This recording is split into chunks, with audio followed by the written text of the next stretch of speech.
It was supposed to be the happiest day of my life. The day I dreamed about since I first met Sienna, the woman who had stolen my heart with her laughter, her charm, and the way she made even the simplest moments feel special. Standing at the altar, surrounded by family, friends, and the kind of expensive decor that made my bank account wince, I thought I had everything I ever wanted. The ceremony had been perfect so far.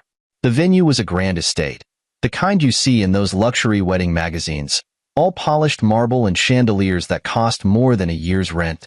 Sienna had insisted on the best of everything: designer floral arrangements, a string quartet, a 5-course meal. And I, eager to make her happy, had agreed to it all. Because that's what you do when you love someone, right? You give them the world.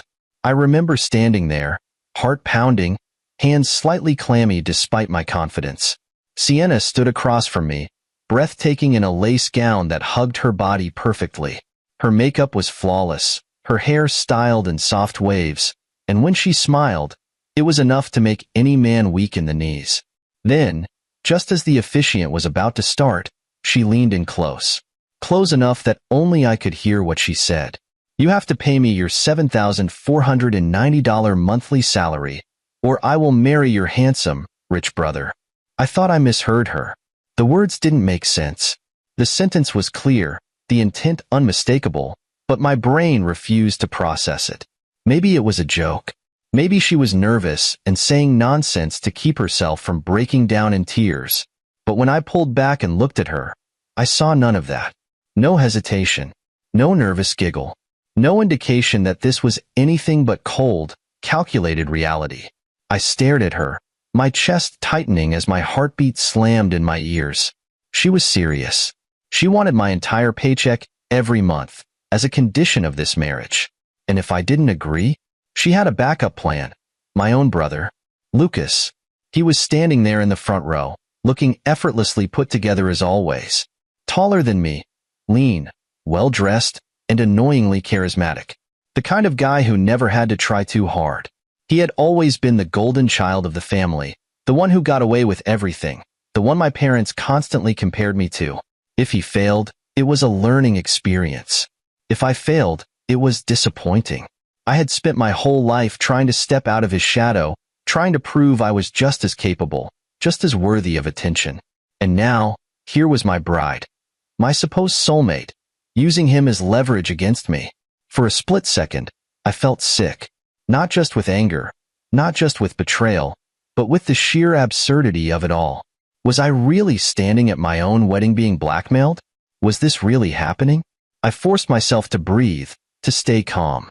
My first instinct was to lash out, to demand an explanation, to tell her that she was out of her mind. But I didn't. Not yet. Because the last thing I wanted was to make a scene, to give her the satisfaction of seeing me crack in front of everyone. Instead, I straightened my shoulders and looked her dead in the eye. No. One word. Firm. Unshaken. Sienna blinked. Just once. Then, in the most graceful, fluid movement I'd ever seen, she turned her head toward Lucas. "Lucas," she said sweetly, her voice carrying through the hushed room, "I think I made a mistake. I should be marrying you." The crowd gasped. A murmur rippled through the room like a wave crashing against the shore. I expected Lucas to be shocked, to laugh it off, to shake his head and say, "Nice try, Sienna." But he didn't. He smiled. Smiled. Like he'd been waiting for this moment all along. Without a moment's hesitation, he took a step forward. And with that single step, my world shifted. This wasn't just about Sienna. This wasn't some impulsive, last-minute decision. This had been planned. I looked at my parents, expecting outrage, expecting them to defend me, to shut this insanity down. Instead, my mother was dabbing at imaginary tears, whispering something to my father. My father? He was nodding, approving. I felt my pulse roar in my ears as realization set in.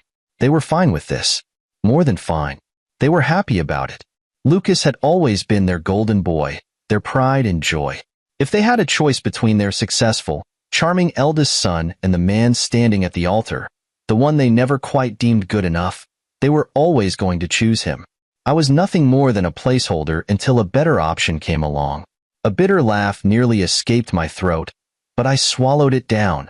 I had spent years, my whole life even, proving I was worthy, proving I was enough. And for what? To be tossed aside at my own wedding like a disposable napkin? I took a step back, then another.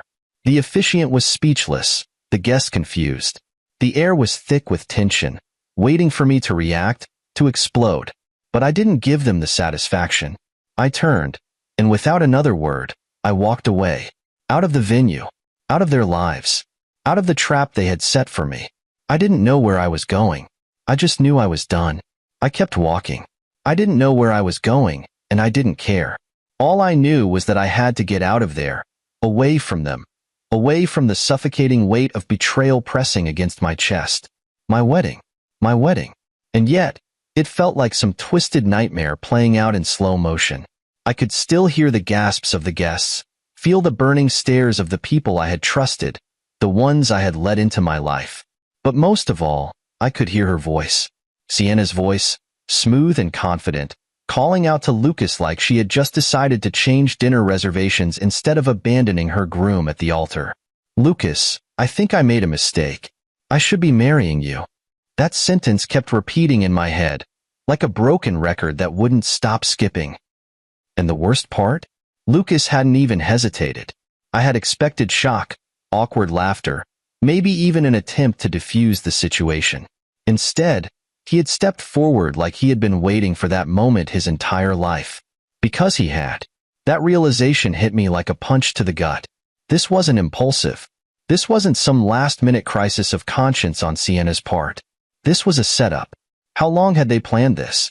How long had they been waiting for the moment to drop this bomb on me? Was it before the engagement? After? Had my parents known all along?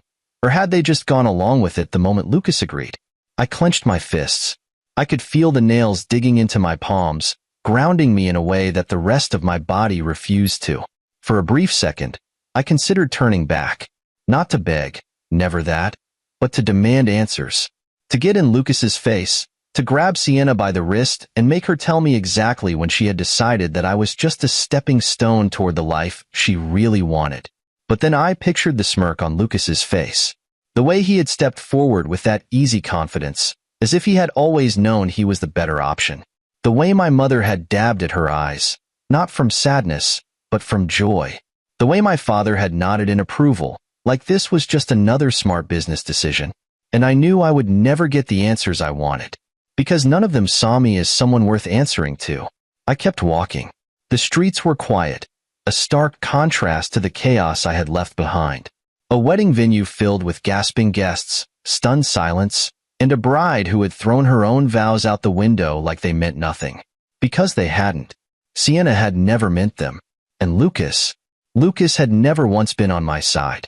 I should have known. The signs had been there, scattered like puzzle pieces I had refused to put together.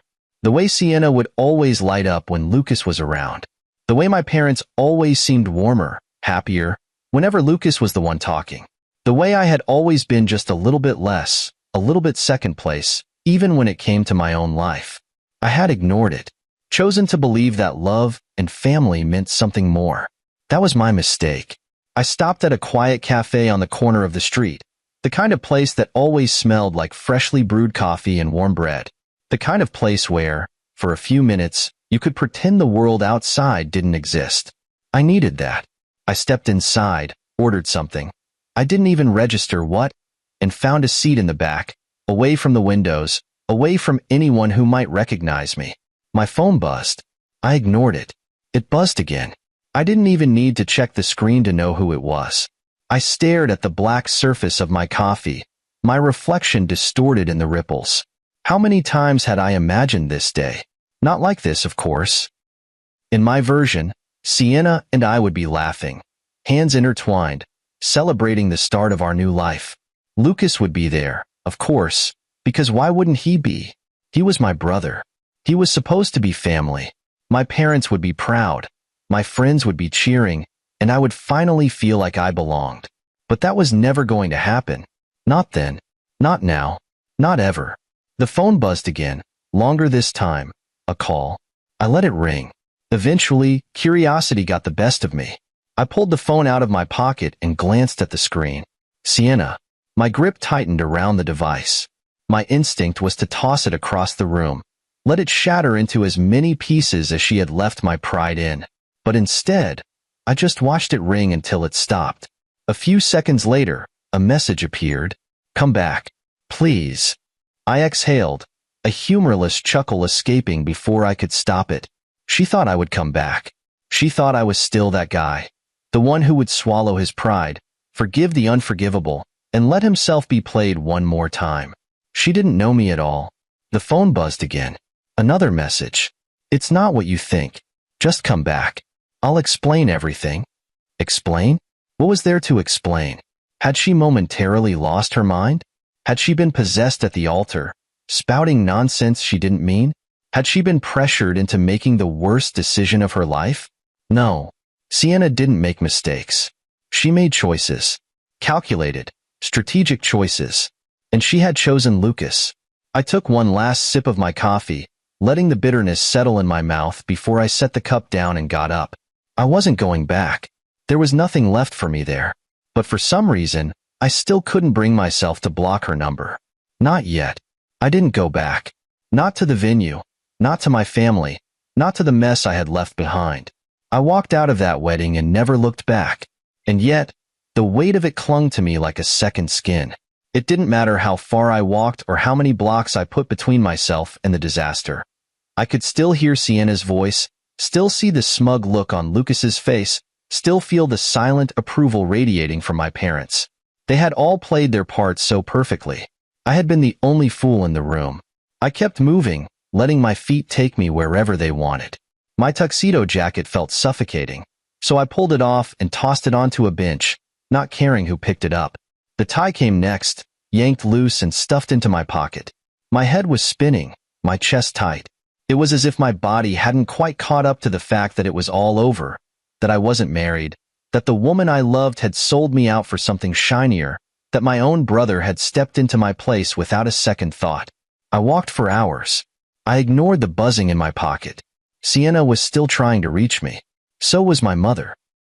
I stopped at a convenience store, grabbed a bottle of water, and caught a glimpse of myself in the reflection of the glass doors. I barely recognized the man staring back. The perfectly groomed hair now slightly disheveled, the crisp white dress shirt wrinkled, the exhaustion in my eyes so obvious it looked like I hadn't slept in days.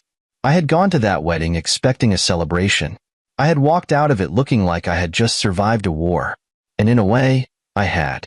After paying for the water, I stepped outside, leaning against the side of the building. A couple walked past me, hand in hand, laughing about something private between them. A pang of something sharp twisted in my gut. That was supposed to be me. I was supposed to be somewhere else right now, probably on a dance floor, holding my wife close, whispering promises about our future together. I was supposed to be smiling, surrounded by friends and family, celebrating the start of something beautiful. Instead, I was here, alone. It was funny, in a cruel way. I had spent so much of my life trying to prove myself, trying to show my parents I was just as worthy as Lucas, trying to show Sienna that I could be everything she ever wanted, trying to build something real, something stable, something that mattered. And in the end, none of it had mattered at all. I laughed, a low, humorless sound that probably made me look slightly unhinged to the people passing by. But I didn't care, because what else was there to do but laugh? What else was left when everything had already fallen apart? My phone buzzed again. I finally pulled it out of my pocket, half expecting to see another message from Sienna, some weak excuse or attempt to pull me back in. But it wasn't her this time. It was Lucas. I stared at the screen for a long moment, debating whether or not to answer. And then, before I could talk myself out of it, I pressed accept. For a second, there was silence. Then, his voice calm and casual, as if nothing had happened. Brother, where did you run off to? I exhaled slowly, gripping the phone tighter. What do you want, Lucas? You disappeared before the real party started. Thought you'd at least stick around to see how it all played out. The smugness in his voice was unbearable. He was enjoying this. He wanted me to react, to yell, to curse his name. I wouldn't give him the satisfaction. I had better things to do. Lucas chuckled. Come on, don't be like that. You always take things so personally. It's just business, you know? Business? I repeated, barely keeping my temper in check. Is that what you call stealing my fiancé at the altar? Look, Sienna made her choice. I didn't force her. And let's be honest, did you really think she was going to settle for you when she could have more? There it was. The truth, laid out in the open. I had never been enough. Not for my parents. Not for Sienna. Not even in my own brother's eyes. So what now? I asked, my voice eerily calm. You think you're going to live happily ever after? Lucas was silent for a beat too long. Well, we'll see, won't we? I smirked. Yeah, we will. Then, without another word, I hung up. I sat there for a long time, staring at the phone in my hand, resisting the urge to throw it into the street and watch it shatter. Lucas had won. For now. But the thing about people like Lucas and Sienna, they always thought they were invincible. They always thought they were too smart, too charming, too untouchable to face consequences. They were wrong. I wasn't going to be the fool who sat back and let them enjoy the spoils of their betrayal. They had made their move. Now it was my turn. I stood up, shoved my phone back into my pocket, and started walking again, this time with purpose. I didn't know exactly what my next step was going to be, but I did know one thing for certain. I was done being the guy everyone underestimated. I was halfway through a bottle of whiskey when my phone started buzzing again. It had been a couple of hours since I left the wedding, and by now, the shock had begun to fade, replaced by something colder, something sharper. I had spent my entire life believing in love, in family, in loyalty. Tonight had shattered those illusions into a million irreparable pieces. The wedding venue, the guests, my brother, my parents, Sienna. All of it felt like a bad dream I had walked away from. I wasn't even sure where I was anymore. Some dive bar tucked away in a quiet corner of the city, dimly lit, the kind of place where no one asked questions. A perfect place for someone who didn't want to be found. And yet, my phone wouldn't stop buzzing. Sienna. She had called over a dozen times already. At first, I ignored it. Then I muted it. Then I put it face down on the bar, hoping that if I didn't see it, I could pretend it wasn't happening. But the buzzing continued, insistent and frantic, vibrating against the wooden surface like an alarm I couldn't shut off. I sighed, picking it up, and for the first time that night, I hesitated. What was I expecting? An apology? An excuse? Another insult disguised as an explanation? She had humiliated me in front of everyone. She had whispered those poison-laced words into my ear and, without missing a beat, had replaced me with my own brother like I was nothing. So why was she calling? I stared at her name flashing on the screen, my thumb hovering over the decline button. But something about the sheer desperation of her repeated calls made me pause. I exhaled sharply, then finally swiped to answer. For a second, there was silence. Just the sound of shallow, uneven breathing. Then, her voice. Panicked, frantic. Nothing like the woman who had smirked at me hours earlier. You have to come back, she gasped. I leaned back in my seat, swirling the whiskey in my glass. Why would I do that? Please, I swear, just come back. You don't understand. Something went wrong. Something about the raw fear in her voice gave me pause. I had expected arrogance, maybe even a half-hearted attempt to manipulate me into feeling sorry for her. But this was something else. What went wrong, Sienna? I asked, keeping my voice calm, controlled. She didn't answer right away. In the background, I could hear chaos. Voices raised in anger, guests murmuring in confusion, the unmistakable sound of something shattering. Then she whispered, Lucas is gone. I sat up a little straighter. Gone? He left. He just walked out. He was supposed to sign the papers, and then he just disappeared. He's not answering his phone, and I don't know what to do. I closed my eyes, letting the moment sink in. I should have felt something, anger, satisfaction, maybe even the faintest hint of schadenfreude. But all I felt was a slow, dull realization settling over me like a heavy blanket. Lucas had done exactly what I should have expected him to do. He had left her, just like she had left me. Well, I said finally, taking another sip of my drink. Looks like you made a bad bet. Don't do this, she pleaded. I need you. Please, just come back. We need to fix this. There's no we anymore, Sienna. She made a strangled noise, something between frustration and despair. You don't get it. My parents, your parents, everyone is watching. I can't just be left like this. You have to come back. And there it was. The real reason behind her desperation. It wasn't about me. It wasn't about love. It was about saving face. She had built this perfect, polished image of herself. The bride in the designer dress. The woman who had flawlessly transitioned from one brother to the next like she was trading in an old car for a newer model. And now, with Lucas gone, she was standing there, exposed, humiliated, alone. For the first time that night, I smiled. A slow, dark smile that I knew she could hear in my voice when I finally responded. Enjoy the wedding, Sienna. Hope you like standing at the altar all by yourself. Then I hung up. I set my phone down, exhaling as I stared at the ice melting in my glass. So that was it. Lucas had left. Sienna had lost. And for the first time all night, I felt something dangerously close to peace. But as I finished my drink, a thought crept into my mind. Lucas walking away didn't make sense. He wasn't the type to back out of a deal unless something better was waiting for him. So where had he gone? And what the hell was he planning next? I should have gone home. I should have turned my phone off, gotten some sleep, and let the whole mess unravel without me. But something gnawed at me, something about the way Sienna had sounded. It wasn't just panic, it was fear. And if there was one thing I knew about Lucas, it was that he didn't inspire fear in women. Not the way a normal man would. He wasn't violent. He wasn't reckless. No, Lucas was something much worse. He was calculated, which meant that if he left, he had a reason. I tossed a few bills on the bar, grabbed my jacket, and walked out into the night, my head still buzzing from the whiskey.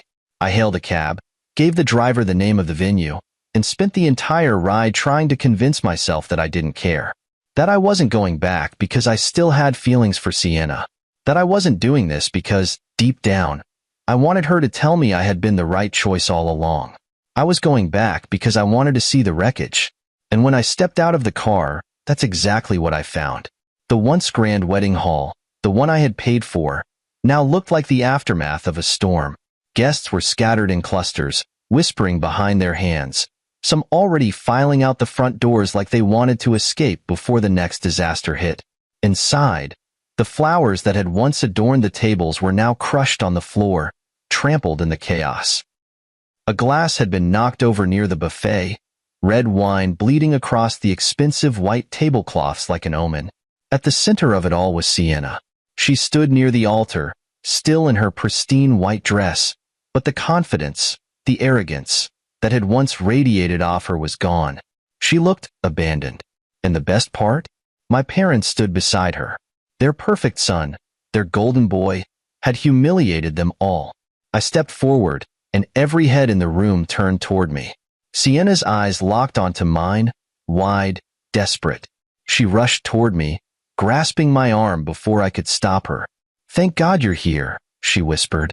I just stared at her. "Where is he?" Her breath hitched. I don't know. He just walked out. Right before we were supposed to sign the marriage certificate. He didn't say a word. He just left. I almost laughed. Lucas. That bastard. He had played her like a game of chess. He had let her humiliate me. Let her believe she had won. Let our parents eat up every second of their grand betrayal. And then he had walked away. Because why settle for her when he could have something better? I pulled my arm free. "And you thought I would come back to clean up the mess?" She flinched. "I know. I didn't know who else to call." I glanced around the room, making sure everyone could hear me. "Why don't you ask my parents?" I gestured toward them. After all, they were perfectly fine with switching out their sons for the highest bidder. "Maybe they can find you a third option." My mother gasped. My father's expression darkened. But before either of them could speak, a new voice cut through the silence. "Lucas isn't coming back." We all turned. At the back of the room stood a woman. Tall, elegant, and furious. I had never seen her before, But the second Sienna went pale, I knew exactly who she was. Lucas's real fiancée. The one Sienna had never known about. The woman stormed forward, her heels clicking against the floor with each step, her face set in a cold mask of fury. "You think Lucas wanted to marry you?" she sneered at Sienna. "You were a joke to him, a distraction. The second he got what he wanted, he left. Just like that." Sienna's lips parted, but no sound came out. I turned to my parents, wanting to see their reaction to their perfect son's latest disaster. They looked horrified, because it wasn't just about Lucas leaving. It was about their reputation. They had orchestrated this wedding, had stood behind Lucas, had betrayed their own son for a son-in-law who had just publicly humiliated them all. And I was the only one still standing, the only one who hadn't been played.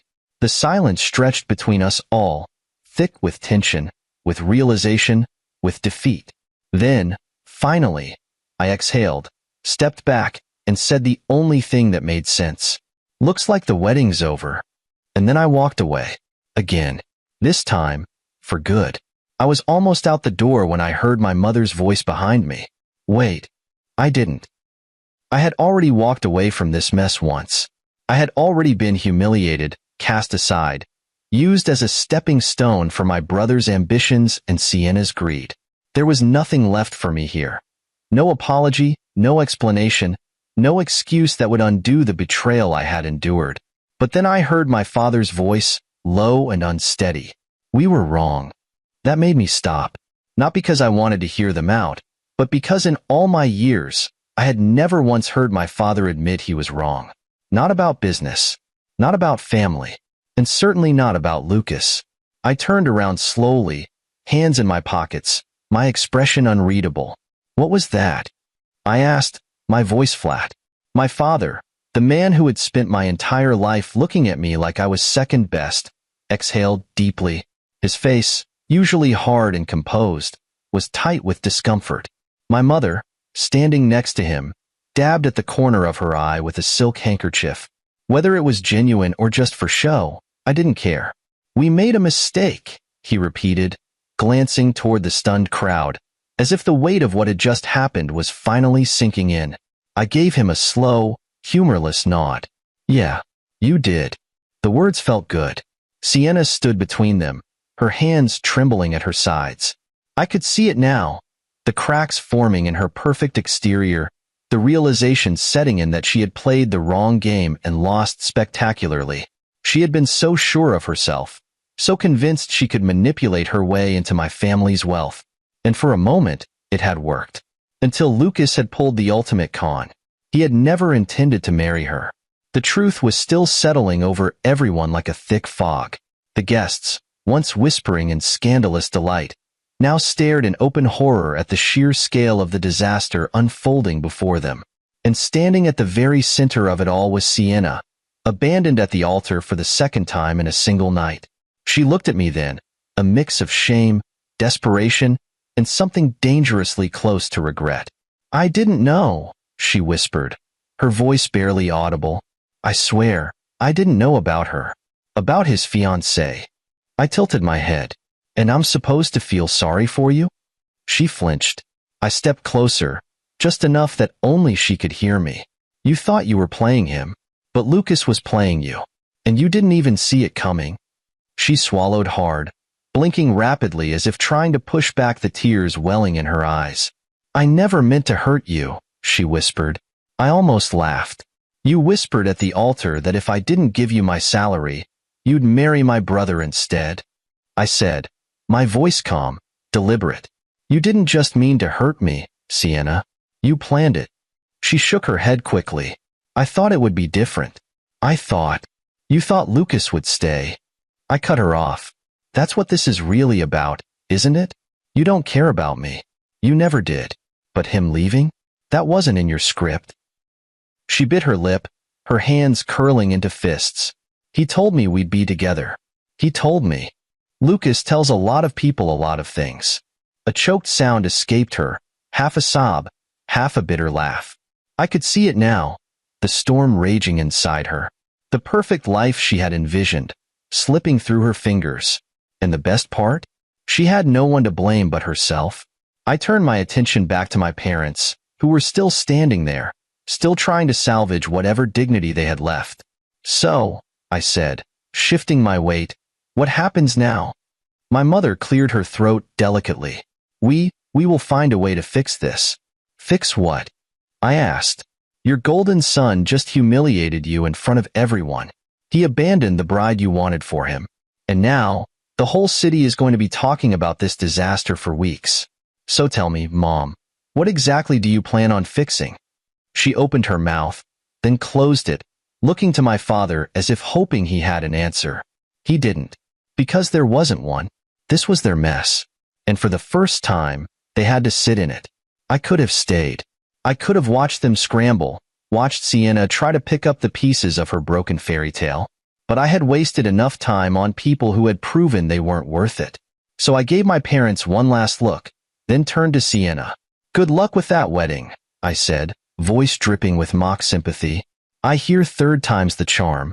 Then, without waiting for a response, I walked out the door. And this time, I didn't look back. I walked away from that disaster, but the echoes of it followed me. The gasps, the murmurs, the weight of Sienna's stunned silence, my mother's helpless attempts to salvage the wreckage, my father's cold acceptance of his own humiliation. It all played in my head like a badly edited film. But the one thing that stuck with me the most? The truth. Lucas had never intended to marry Sienna. That part wasn't even a surprise. No, the real surprise was that my so-called golden brother had been engaged the entire time, to a woman none of us even knew about. And Sienna? She had been a side game, a backup plan, a spare. That thought alone should have made me feel better, should have given me the satisfaction of knowing that Sienna's betrayal had come full circle, that she had gotten exactly what she deserved. But instead, I just felt numb, because none of it should have happened in the first place. I should have seen it coming, should have known that my parents would pick Lucas over me, should have recognized that Sienna had been playing a different game all along. But I didn't, and that stung. I made it halfway down the street when my phone buzzed in my pocket again. I glanced at it, fully expecting yet another desperate call from Sienna or, worse, my mother trying to do damage control. But it wasn't either of them.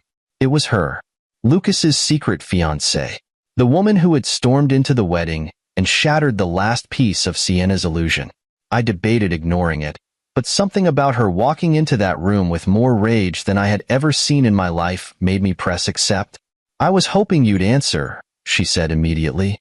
I leaned against a street lamp, my fingers tightening around the phone. "And why's that?" "Because you're the only one who got played just as badly as I did." I exhaled sharply. "You knew about me, didn't you?" "Not at first," she admitted. "But then I started noticing things. Lucas disappearing for days at a time, taking calls he didn't want me to hear. And then, the receipts. Receipts? Hotel bookings, restaurant bills, jewelry purchases I never got. It didn't take me long to figure out there was someone else. I just didn't know it was your fiancé until about a week ago." I rubbed a hand over my face. "A week ago?" "Yeah, that's when I found out they were planning to replace you at the altar."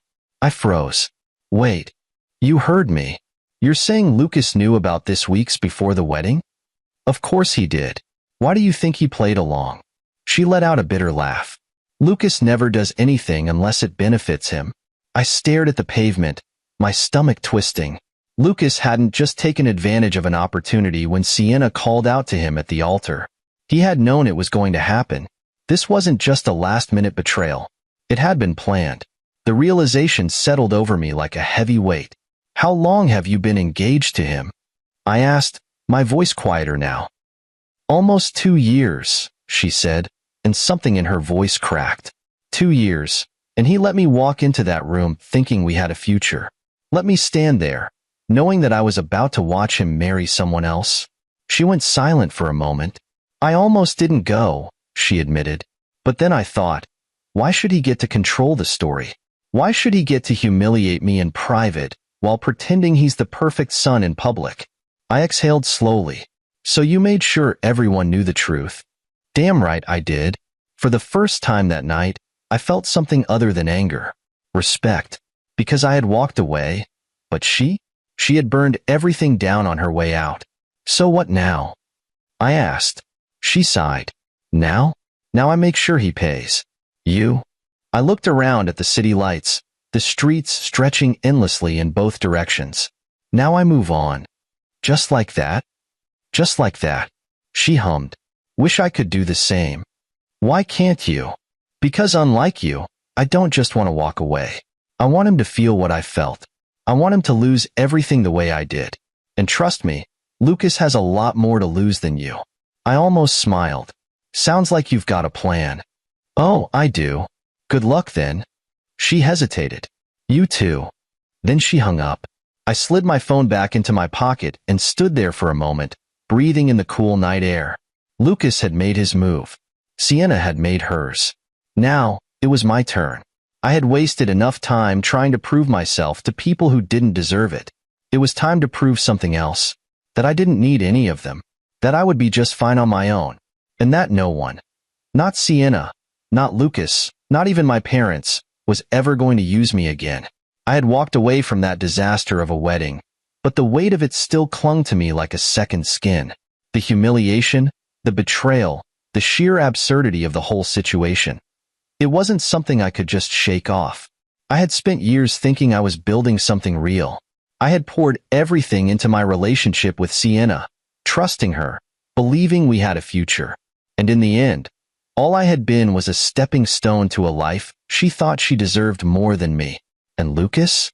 He had taken what was mine just because he could, just because he knew he could get away with it. But now, for the first time, he had lost. And Sienna had lost too. She just didn't want to accept it yet. That became obvious when my phone buzzed again, her name flashing across the screen. I almost ignored it. Almost. But something in me wanted to hear what she had to say. So I picked up. You have 10 seconds before I hang up? She let out a shaky breath. Please, don't. I need to talk to you. Why? I asked, my voice devoid of emotion. So you can explain how you were just confused? How you didn't mean to destroy everything. Spare me, Sienna. I didn't mean for it to happen like this. Like this? I let out a humorless laugh. So what? You thought you'd marry Lucas and I'd just sit there and smile in the audience? Clap politely as you replaced me at the altar? No. She hesitated, then exhaled. I don't know what I thought, okay? I made a mistake. A mistake? My grip on the phone tightened. You didn't forget to send an email, Sienna. You planned this. You whispered in my ear at the altar that if I didn't give you my salary, you'd marry my brother instead. That's not a mistake. That's who you are. Silence. I could hear her breathing, could feel the weight of her shame through the phone. Then, barely above a whisper, I was scared. I frowned. Of what? Of settling. Of not having the life I always dreamed of. I thought if I was with Lucas, I'd have everything. And now? Now I have nothing. She wasn't lying. Lucas was gone. My parents were humiliated. The future she had built in her head had crumbled before her eyes. And now, she wanted a second chance. With me. So what? I asked, my voice cold. You want me to come back? To pretend none of this happened? You think I'm that pathetic? No, she said quickly. I want to fix this. You can't. She let out a shaky breath. I know. I rubbed a hand over my face. So why are you calling me, Sienna? Because I lost everything, and you're the only one who ever really cared about me. You're the only person who... Her voice cracked. I don't know what to do, okay? I closed my eyes. For a second, just a second, I almost felt sorry for her. But then I remembered. I remembered the way she had smirked when she whispered that ultimatum in my ear. I remembered how she had turned to Lucas without hesitation. I remembered how she had stood there and let my family choose him over me. And suddenly, there was nothing left in me to give her. I know what you should do, Sienna. What? Move on.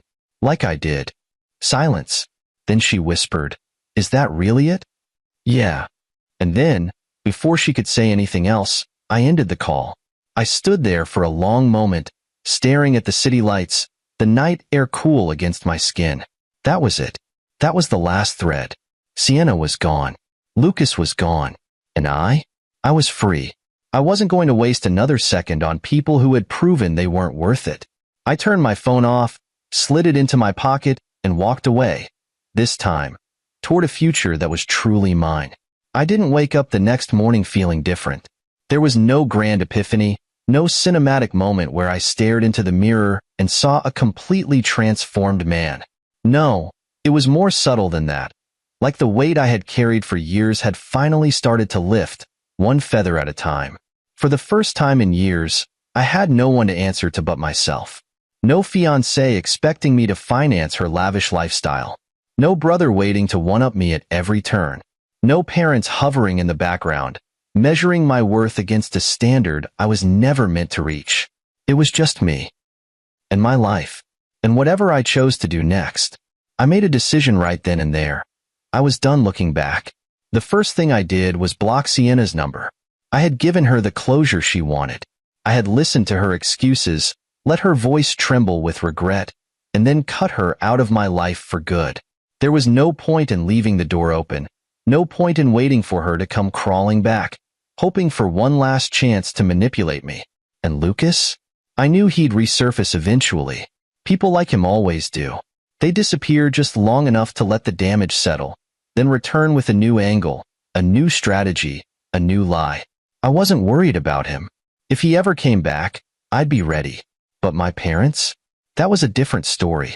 Rewriting the rules. 2 days after the wedding that wasn't, I got a text from my father. "We need to talk. Come home." I almost laughed at the audacity of it. Come home? As if nothing had happened? As if my entire life hadn't just been turned into a public scandal because of their blind devotion to Lucas. I didn't respond. But later that evening, as I sat in my apartment, staring at the untouched dinner in front of me, I realized something. This was my chance to finally set the record straight. So I went. Not as the son desperately seeking their approval. Not as the man who had been humiliated at the altar. Not as the second-place runner in a race I had never signed up for. I went as me, the man who had walked away from all of it and wasn't coming back. The last conversation. My parents' house was just as I remembered. Cold, pristine, lifeless. The kind of home that looked like it belonged in a magazine, but never really felt like anyone lived in it. I stepped inside, and my mother rushed toward me like she actually cared. "I was so worried about you," she said, reaching for my hand. I pulled back. "Don't." She blinked, stunned, then turned to my father, who sat stiffly in his chair, his expression unreadable. "Why am I here?" I asked, crossing my arms. My father leaned forward, steepling his fingers. "We made a mistake." "Which one?" I asked. There were so many. His jaw tightened. My mother let out a dramatic sigh, shaking her head. "You're being cruel. We just..." "Cruel?" I repeated, laughing under my breath. No, cruel was standing at my own wedding, realizing my family had chosen my brother over me. Cruel was watching you smile as Sienna humiliated me. Cruel was letting me believe, for years, that no matter what I did, I'd never be enough for you. My father shifted in his seat. "That's not true. Isn't it?" I shot back. "Tell me something, Dad. If Lucas had gone through with it, if he had actually married Sienna, would you be sitting here telling me you made a mistake? Or would you be celebrating the fact that your better son had secured himself the perfect life?" Silence. And that was my answer. "You didn't regret what you did to me. You regretted that he did it to you." My mother's eyes welled with tears. "We just want things to go back to the way they were." I shook my head. "That's never happening." "So what now?" my father asked, his voice clipped, like he was already preparing to cut me out of the picture. "Now." I exhaled slowly. "Now, I live my life. Without you in it." My mother gasped. "You don't mean that." I looked at her, then at my father. "Yeah, I do." And then, for the last time, I walked away. A life that was truly mine. It wasn't easy, cutting them off. There were moments when I second-guessed myself. Moments when the weight of being alone pressed down on me harder than I expected. But with each passing day, I realized something. I wasn't alone. I had a career. I had dreams. I had an entire life ahead of me that no longer revolved around proving myself to people who would never see my worth. I traveled. I started investing in things for myself. I met new people, built real connections, ones not based on status, wealth, or obligation. And then, one day, I met someone new. She wasn't like Sienna. She didn't care about my bank account. She didn't play games. She was just real.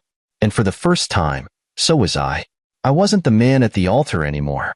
I wasn't the son who had spent his life trying to measure up. I wasn't the backup option, the second-place choice, the safety net. I was just me. And that was enough.